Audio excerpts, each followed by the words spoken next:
పేదవాడి పక్షాన నిలబడతాం, ప్రజా గొంతుకై నినదిస్తాం. వాయిస్ ఆఫ్ వాయిస్లెస్, తెలుగువారి మనస్సాక్షి సాక్షి టీవీ. సాక్షి టీవీ ప్రసారాల కోసం మీ స్థానిక కేబుల్ ఆపరేటర్ను వెంటనే సంప్రదించండి.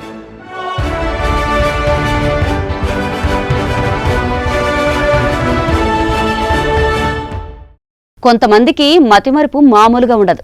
ఎంతలా అంటే సంకలో బిడ్డను పెట్టుకుని ఊరంతా వెతికినట్లు, చేతిలో పెన్న పెట్టుకుని ఇల్లంతా వెతికినట్లు ఉంటుంది. మతిమరుపునకు సంబంధించిన వీడియోలు సోషల్ మీడియాలో వైరల్ అవుతూ ఉంటాయి. అయితే కొన్ని ఇన్సిడెంట్స్ మాత్రం నిజంగానే మతిమరుపుతో చేస్తారా లేక కావాలని నటిస్తున్నారా అర్థం కావు. అలాంటి వీడియోనే ఒకటి ఇప్పుడు నెట్టింట హల్చల్ చేస్తోంది. స్కూటీ నడుపుతున్నప్పుడు అమ్మాయిలు ఏదో ఒక తప్పు చేస్తుండడం మనం తరచూ సోషల్ మీడియాలో చూస్తూ ఉంటాం. జనం వాటిని వీడియో తీసి మరీ సోషల్ మీడియాలో పెట్టి వైరల్ చేస్తుంటారు. ఇలాంటి వీడియోనే ఒకటి వెలుగులోకి వచ్చింది. స్కూటీలో పెట్రోల్ పోసుకున్న తర్వాత ఒక ఆమె చేసిన తప్పు ఇప్పుడు అందరినీ నవ్విస్తోంది. ఈ వీడియోలో ఒక ఆవిడ పెట్రోల్ బంకులో ఫ్యూయల్ నింపుకుని ముందుకు వెళ్తోంది. అయితే పెట్రోల్ నింపేటప్పుడు ఓపెన్ చేసిన సీటును మళ్లీ మూయకుండానే వెళ్లిపోతోంది. దీన్ని చూసిన ఓ వ్యక్తి వీడియో తీస్తూనే ఆ విషయాన్ని ఆమెకు దూరం నుంచి చెప్తాడు.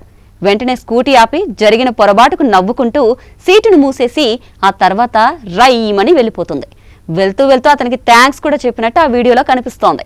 అసలు సీట్ ఎత్తేశాక ఆమె డిక్కీ పైన ఎలా కూర్చుంది అన్నది ఒక ప్రశ్న.